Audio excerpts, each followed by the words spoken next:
नमस्कार.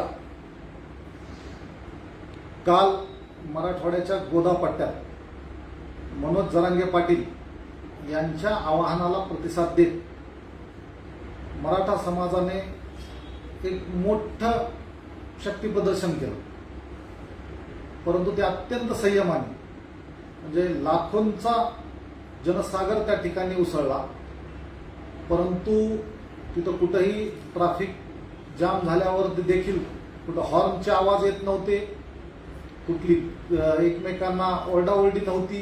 अतिशय शांततेत, शिस्तीत पोलिसांना सहकार्य करत हा लाखो लोकांचा जनसमुदाय काल मनोज जरांगे पाटील यांना ऐकण्यासाठी त्या ठिकाणी आला होता. मराठा आरक्षण ही अनेक दिवसांची महाराष्ट्रातील मराठा समाजाची मागणी आहे आणि त्या मागणीच्या समर्थनार्थ एवढा मोठा मराठा समाज, आबाल वृद्ध मराठा समाज त्या ठिकाणी पोचला होता. मिळेल त्या साधनाने आणि अत्यंत उत्स्फूर्तपणे मराठा समाज या ठिकाणी पोचला होता. महत्वाचे म्हणजे रस्त्यात जागोजागी इतरही सर्व समाजाची, मग मुस्लिम समाज असेल, वंजारी समाज असेल, मारवाडी समाज असेल, अनेक समाजाची लोक या जाणाऱ्या येणाऱ्या लोकांना पाणी देणे, अन्न देणे अशी सगळी मदत करत होती. म्हणजे अनेक समाजांना देखील असं वाटतं की आता मराठ्यांना आरक्षण मिळालं पाहिजे. मराठा हा महाराष्ट्रातील मोठा भाऊ आहे आणि आपला मोठा भाऊ देखील सुखी झाला पाहिजे. ही भूमिका महाराष्ट्रातल्या जवळपास सगळ्या समाजाची आहे. परंतु हा एवढा मोठा जनसमुदाय बघून गुणरत्न सदावर्ते ह्या विकृत व्यक्तीच्या पोटात पुन्हा एकदा कळ आली. खरं तर गेल्या अनेकदा आपण पाहिलं, मराठा आरक्षणाचा प्रश्न आला की त्याच्यामध्ये काहीतरी मीठ कसं कालवता येईल असं काही लोक प्रयत्न करत असतात आणि अशा लोकांच्या चितावणीला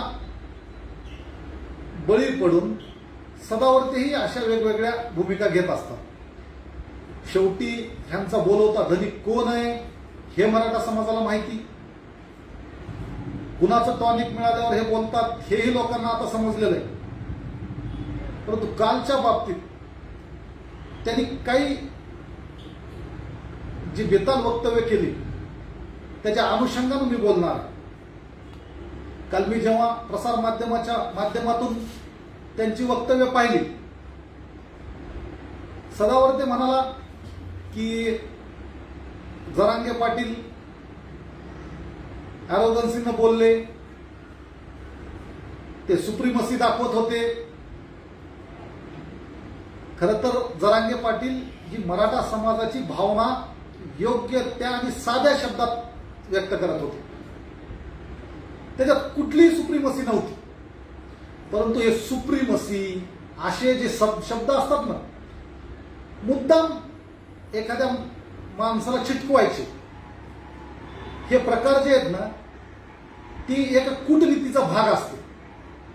आणि महाराष्ट्रात गेल्या काही वर्षापासून कूटनीतीचे जनक कोण आहेत हे आता काही वेगळं सांगायचं राहिलं नाही. तर अशाच एक कूटनीतीचा भाग म्हणून सदावर्तेंनी तसे शब्द जरांगे पाटलांविषयी वापरले. खरं तर एका शेतकऱ्याचा सामान्य मुलगा एवढं मोठं आंदोलन उभा करतोय हेच महाराष्ट्रातल्या प्रतिगामी लोकांना पचनी पडत नाही. त्यामुळं कालच्या सभेनंतर अनेक लपून बसलेली लोक बाहेर येऊन वेगवेगळ्या मार्गाने टीका करायचा यावर प्रयत्न करत आहेत. दुसरी गोष्ट, त्या ठिकाणी सदावर्ते असं म्हणाला की मराठा आरक्षणाच्या मागणीच्या बाबतीत मनोज जरांगे हे कन्फ्यूज आहे. ते म्हणतात कधी संपूर्ण मराठ्यांना द्या वेगळ्या शेड्यूलमध्ये, कधी कुणबीला, असं त्याचं मत आहे. खरं तर त्यांना असं सांगायचं की बाबा एकूण सगळ्या मराठ्यांना जसं मिळेल तसं पण आम्हाला आधी आरक्षण द्या. परंतु या बोलण्यामध्ये सदावर्ते म्हणतात की ते कन्फ्यूज आहे. खरं तर सदावर्तेने आधी स्वतःकडे बघावं. हे सदावर्ते बोलताना भारतरत्न डॉक्टर बाबासाहेब आंबेडकरांचा उल्लेख करतात. त्याचबरोबर बोलताना पुन्हा नथुराम गोडसेंचं उदात्तीकरण करतात. हिंदू राष्ट्र निर्माण करणार म्हणतात. जो कोणी व्यक्ती डॉक्टर बाबासाहेब आंबेडकरांच्या विचारांना मानतो, संविधानावर विश्वास ठेवतो, तो कुठलाही व्यक्ती नथुराम गोडसेंचं उदात्तीकरण करणार नाही. ह्या एका धर्माच्या राष्ट्राच्या संकल्पनेला बळी पडणार नाही. परंतु आपल्या धन्यानं जे सांगितलं ते तर बोलावं लागेल. दुसरी गोष्ट, सदावर्ते असं म्हणाला की मी 50% अनारक्षित जागेंचं, गुणवत्तेच्या जागेचं मी संरक्षण करतो. आणि हे बोलताना त्यांनी काही समाजाची नावं घेतली. उदाहरणार्थ ब्राह्मण, मारवाडी अशा समाजांची नावं घेतली. खरं तर गुणवत्ता ही एका जातीची मक्तेदारी नाही. सदावर्तेंनी 2 डिग्र्या घेतल्या, 2 पदव्या घेतल्या माझ्या माहितीप्रमाणे. त्यांनी पहिल्यांदा BDS म्हणजे डेंटलची पदवी घेतली, डेंटिस्ट्रीची. मला का माहिती, कारण ते आणि मी एका कॉलेजमध्ये होतो, एका कालखंडात होतो. नंतर त्यांनी लॉची पदवी घेतली. अरे बाबा, हे डेंटलची पदवी ही तुला देखील आरक्षणामुळेच मिळाली. आणि तूच म्हणतो गुणवत्तेविषयी बोल, म्हणतो की ह्या समाजांना गुणवत्ता बाबा एका समाजाची मक्तेदारी नाहीये. सर्व समाजात गुणवंत आहेत. आणि सामाजिक न्याय ही गोष्ट वेगळी असते.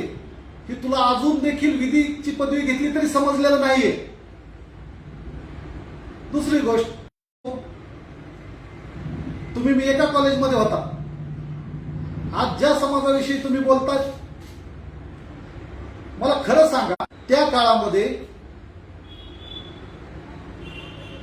विविध ठिकाणी ब्राह्मण समाजाच्या विरोधात सर्वात जास्त गरळ कोण ओकत होतं? महाविद्यालयातील ब्राह्मण प्राध्यापकांना त्रास कुणी दिला? आपल्या स्वार्थासाठी विद्यार्थ्यांना वेठीस धरून आंदोलनं करायची. आणि त्याच्यामध्ये जनेऊ तोडो भारत जोडो ही घोषणा कोण देत होतं? वारे सदावर्ते. गुणवत्तेविषयी बोलताय. तुमच्या वेळेस महाविद्यालयात असलेल्या सगळ्या विद्यार्थ्यांना जर विचारलं तर लक्षात येईल तुझा आणि गुणवत्तेचा कसलाच संबंध नाही. आणि तू गुणवत्तांच्या जागाचं संरक्षण करणार. अशा तऱ्हेनं काहीतरी बोलायचं, बेताल वक्तव्य करायचं, लोकांचं लक्ष भरपटायचं, महाराष्ट्रामध्ये काही वेगळं विचित्र घडवता येईल का प्रयत्न करायचा, असं गेल्या काही दिवसापासून कारस्थानं चाललेली आहेत. सदावर्ते हे विकृत बोलतात, बेताल वक्तव्य करतात, मूर्खपणाची वक्तव्य करतात. असल्या वक्तव्यांना महाराष्ट्रातला मराठा समाज भीक घालणार नाही. कोणताही समाज भीक घालणार नाही. मराठा समाज हा शांततेच्या मार्गाने आंदोलन करतोय. आणि हे सदावर्तेच्या काही म्हणल्यानं काही होणार नाही. मराठा समाज स्वतःच्या हक्काचं आरक्षण मिळवूनच राहील असं मला या ठिकाणी सांगायचं. परंतु असा विकृत व्यक्ती सातत्यानं काहीतरी समाजामध्ये तेढ निर्माण करण्याची गोष्टी करत असताना हे राज्यातलं सरकार कसं शांतपणे बघून राहतं हेच मला कळत नाही. या असल्या लोकांमुळेच महाराष्ट्राचं एक समाजकारणाचा स्तर घसरत चाललाय असं मला या ठिकाणी वाटतं. एवढंच व्यक्त करण्यासाठी मी आपल्या पुढे या ठिकाणी फेसबुक लाईव्हच्या माध्यमातून आलो होतो. आणि ह्या कालच्या आंदोलनाला विनाकारण काहीतरी त्याच्यामध्ये लोकांचं लक्ष भरकटायचं, समाजाविषयी द्वेष पसरवणारं बोलण्याचं, या सगळ्या गोष्टींचा मी या ठिकाणी निषेध करतो. आणि मी माझी रजा घेतो. जय हिंद, जय महाराष्ट्र, जय जिजाऊ, जय भीम, जय शिवराय. धन्यवाद.